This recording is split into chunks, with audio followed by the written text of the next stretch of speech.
प्रिय दिव्य आत्माओं, आपका हमारे YouTube चैनल में स्वागत है।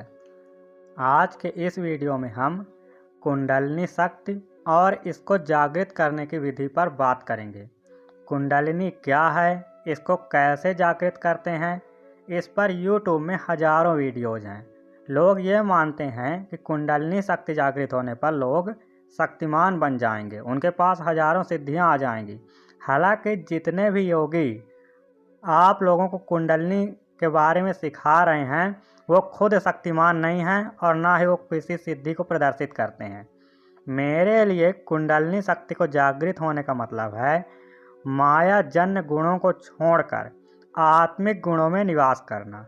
माया जन्य गुण हैं काम, क्रोध, मोह, लोभ, ईर्ष्या आदि। वहीं आत्मिक गुण क्या है?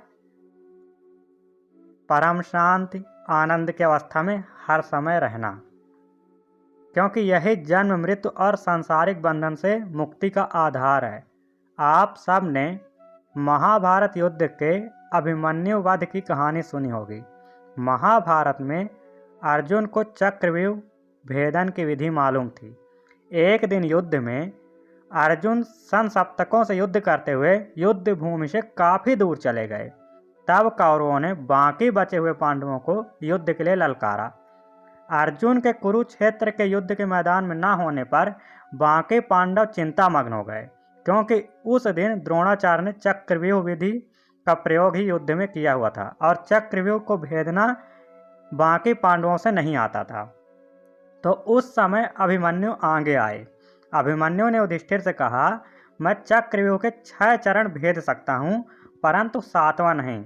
उसके बाद भीम आदि ने आश्वासन दिया कि हम तुम्हारे साथ चलेंगे और चक्रव्यूह को ध्वस्त कर देंगे। उसके बाद अभिमन्यु भीमसेन, सात्यकी और धृष्टद्युम्न के साथ चक्रव्यूह में प्रवेश करने के लिए बढ़ते हैं, परंतु अभिमन्यु तो चक्रव्यूह में प्रवेश कर जाते हैं, लेकिन बाकी सहायकों को जयद्रथ बाहर ही रोक देते हैं। तो इस प्रकार होता क्या है कि अभिमन्यु अंदर चक्रव्यूह में फंस जाते हैं। अभिमन्यु चक्रव्यूह में क्रम से 6 चरणों को पार भी करते हैं और हर एक चरण में एक एक बड़े बड़े महारथियों को पराजित भी करते हैं, परंतु आखिरी में 7 महारथी एक साथ मिलकर युद्ध करते हैं और अभिमन्यु वीरगति को प्राप्त हो जाते हैं। इस कहानी में ही कुंडलिनी जागरण का रहस्य छिपा हुआ है। चक्रव्यूह क्या है? चक्रव्यूह यह एक माया जगत है, जिस जगत में आप फंसे हुए हैं। आप ही अभिमन्यु अर्थात जीवात्मा है। चक्रव्यूह के 7 चरण ही 7 दरवाजे हैं, या कि हमारे 7 चक्र हैं, जिनको हम क्रम से मूलाधार, स्वादिष्ठान, मणिपुर, अनाहत, विशुद्ध चक्र, आज्ञा चक्र और सहस्रार चक्र कहते हैं। अभिमन्यु जिन 7 महारथियों से युद्ध में लड़ता है, जैसे दुर्योधन, कर्ण, द्रोण, दुशासन, तो ये सब क्या हैं? ये सब हमारे 7 विकार हैं, अर्थात काम, क्रोध, लोभ, मोह, ईर्ष्या, घमंड और अहम। अहम की भावना अर्थात मैं कौन हूँ, मेरी पहचान क्या है। अभिमन्यु आप हैं, अर्थात इस संसार के प्रत्येक प्राणियों का सामना इन 7 महारथियों से ही होता है और ये 7 महारथी ही प्राणी को समाप्त भी करते हैं। आपको पता होगा कि अभिमन्यु चक्रव्यूह के 6 दरवाजे भेद लेता है, अर्थात अभिमन्यु 6 विकारों को क्रम से अलग अलग करके जीत चुका था। जैसे कि अधिकतर योगी जीत भी जाते हैं, जैसे ब्रह्मचर्य का पालन करके वो काम को जीत लेते हैं, तो ऐसे ही अलग अलग विकारों को योगी क्रम से जीत लेते हैं। लेकिन 7वां दरवाजा अभिमन्यु नहीं भेद पाता। ये 7वां दरवाजा क्या है? 7वां दरवाजा है अहम का, अर्थात मेरी आइडेंटिटी, मेरी पहचान क्या है, मैं कौन हूँ। मेरा नाम अभिमन्यु है, मैं अर्जुन सुभद्रा का पुत्र हूँ, उत्तरा मेरी पत्नी है, मैं कृष्ण का शिष्य हूँ, मैं महारथी हूँ, मैं महापराक्रमी हूँ। हम सब अपनी एक पहचान बना कर रखते हैं और उसको अंत तक छोड़ नहीं पाते हैं। मैं पुरुष हूँ, मेरा नाम ये है, मैं इतना शक्तिशाली हूँ, मैं इतना धनवान हूँ, मैं ये कर सकता हूँ, आदि आदि।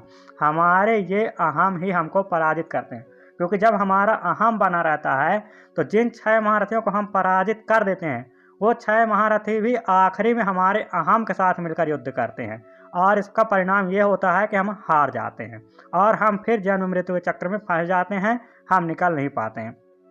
आप ये जानते हैं कि अर्जुन 7 चरण भेद लेता है, लेकिन कैसे? तो इसका जवाब है समर्पण। आप देखते हैं कि अर्जुन के रथ के सारथी भगवान कृष्ण हैं। अर्जुन ने भगवान श्री कृष्ण के चरणों में समर्पण कर दिया है और श्री कृष्ण अर्जुन के रथ के सारथी हैं, इसलिए अर्जुन चक्रव्यूह के 7 चरण भेद लेता है। हम सबको भी अगर कुंडलनी के 7 चक्र भेदने हैं तो ईश्वर के चरणों में समर्पण करके अपनी पहचान, अपने अहम को छोड़ना ही होगा। अभिमन्यु के मरने के बाद जयद्रथ को सूर्यास्त के पहले मारने की अर्जुन कसम खाते हैं, क्योंकि अर्जुन समझ गए हैं कि ईगो और अहम का नाश किए बिना कोई भी योगी सफल नहीं होता है। जयद्रथ ही हमारा ईगो, हमारा अहम, हमारा आइडेंटिटी, यह हमारी पहचान है। अर्थात अर्जुन जान गए हैं कि ईगो, आइडेंटिटी, अहम, अहंकार या मैं की भावना को मारना ही होगा, क्योंकि यही हमारे रास्ते की सबसे बड़ी बाधा है। अभिमन्यु के विनाश का कारण यही बना। आपको ये पता भी होगा कि जयद्रथ को मारने वाला स्वयं भी मर जाएगा। अर्थात ये सच भी है, क्योंकि अगर हम अपनी पहचान को समाप्त कर दें तो ये मरे के ही समान है। अहम, अहंकार या मैं की भावना ही किसी व्यक्ति की पहचान को जीवित रखती है। तो अर्जुन इसमें पहले नाकामयाब भी हो जाता है और जयद्रथ को वो सूर्यास्त तक नहीं मार पाता है, लेकिन आखिर में क्या होता है, भगवान कृष्ण की सहायता मिलती है और अर्जुन जयद्रथ को मारने में सफल हो जाता है। अर्थात अगर हम सबको भी इस माया जगत चक्रव्यूह से बाहर निकलना है, 7 चक्र भेदने हैं, 7 चरण को भेदने हैं, तो हमें भी ईश्वर के चरणों में समर्पण करके अपने अहम को त्यागना चाहिए और तभी हम 7 चरण को भेद सकते हैं और हम जयद्रथ जैसे महारथी को भी मार सकते हैं, अपने ईगो को समाप्त कर सकते हैं, अपने अहम को समाप्त कर सकते हैं। और यही आधार है 7 महारथी काम, क्रोध, लोभ, मोह, ईर्ष्या, घमंड, अहम आदि को पराजित करने का। आपके 7 चक्र तभी जागृत होंगे और तभी आपको वह फल प्राप्त होगा जो कुंडलिनी जागरण का फल है, अर्थात पवित्रता, शांति, असीम शांति, शक्ति, प्रेम, सबसे प्रेम, प्रसन्नता, सदैव प्रसन्नता बना रहना, ज्ञान जो उत्तम ज्ञान है और गंभीरता। तो कुंडलिनी शक्ति जागृत करने में योग के 8 अंग, 8 स्टेप्स बड़ी सहायता प्रदान करते हैं। ये 8 अंग क्या हैं? यम, नियम, आसन, प्राणायाम, प्रत्याहार, ध्यान, धारणा और समाधि। योग के इन नियमों का पालन करके जब आप एक एक चक्र में ध्यान केंद्रित करते हैं तो उस चक्र से संबंधित ऊर्जा जागृत होने लगती है। लेकिन जब इन चक्रों की ऊर्जा जागृत होती है तो इनको नियंत्रित करना परम आवश्यक हो जाता है। जैसे मूलाधार चक्र में जब आप ध्यान केंद्रित करते हैं तो मूलाधार चक्र से संबंधित ऊर्जा जागृत होती है। मूलाधार चक्र अर्थली डिजायर अर्थात हमारे काम से प्रभावित होता है, तो हमारी मटेरियलिस्टिक डिजायर बढ़ने लगती है। हमको उत्तम सुख की इच्छा होती है, अच्छे घर की, अच्छे धन की, या कि सेक्स की डिजायर और अधिक बढ़ने लग जाती है। लेकिन इनको कंट्रोल करने के लिए सबसे बेहतरीन मार्ग है भगवान में समर्पण, क्योंकि आप तभी अपनी इन डिजायर को नियंत्रित कर सकते हैं, अन्यथा ये पथभ्रष्ट कर देती हैं। लेकिन फिर भी बहुत से योगी इन 8 मार्गों से चलकर 6 चक्र को अधिकतर योगी जागृत कर लेते हैं और उन्हें भी अभिमन्यु की ही भांति कीर्ति भी मिल जाती है। लेकिन अंत में वो 7वें चक्र पर फेल हो जाते हैं, क्योंकि 7वां चक्र है ईगो का, आइडेंटिटी का। तो योगी भी अपने ईगो को, अपने आइडेंटिटी को हारते हुए नहीं देखना चाहता। वो चाहता है कि उसके ईगो बना रहे, उसकी आइडेंटिटी बना रहे, उसको लोग जानें कि वो कौन है, कितना शक्तिशाली है। और इसलिए वो भी आखिर में क्या होता है कि उसके जो 6 महारथी जिनको अलग अलग उसने पराजित किया होता है, वो भी एक साथ ईगो या कि अहम या कि मैं पहचान के साथ हमला करते हैं और योगी भी पराजित हो जाता है और उसको भी जन्म मृत्यु के चक्र में जूझना पड़ जाता है, अर्थात वो मुक्त नहीं हो पाता है। तो मुक्ति का रहस्य सबसे बड़ा यही है कि हम अपने आइडेंटिटी, अपने ईगो को छोड़ दें और इसको छोड़ने के लिए हमको समर्पण करना ही होगा। ईश्वर में समर्पण ही इसका सबसे उत्तम आधार है, क्योंकि ईश्वर में समर्पण करने से ही हम अपनी ईगो, अपनी आइडेंटिटी को छोड़ सकते हैं। तो आशा है कि आपको ये वीडियो समझ में आया होगा। इस पर हम डिटेल्ड अलग अलग चक्रों पर आगे वीडियोज बनाकर डिस्कस करेंगे कि एक एक चक्र पर हम कैसे काम करते हैं और कैसे उन चक्रों को जागृत कर सकते हैं।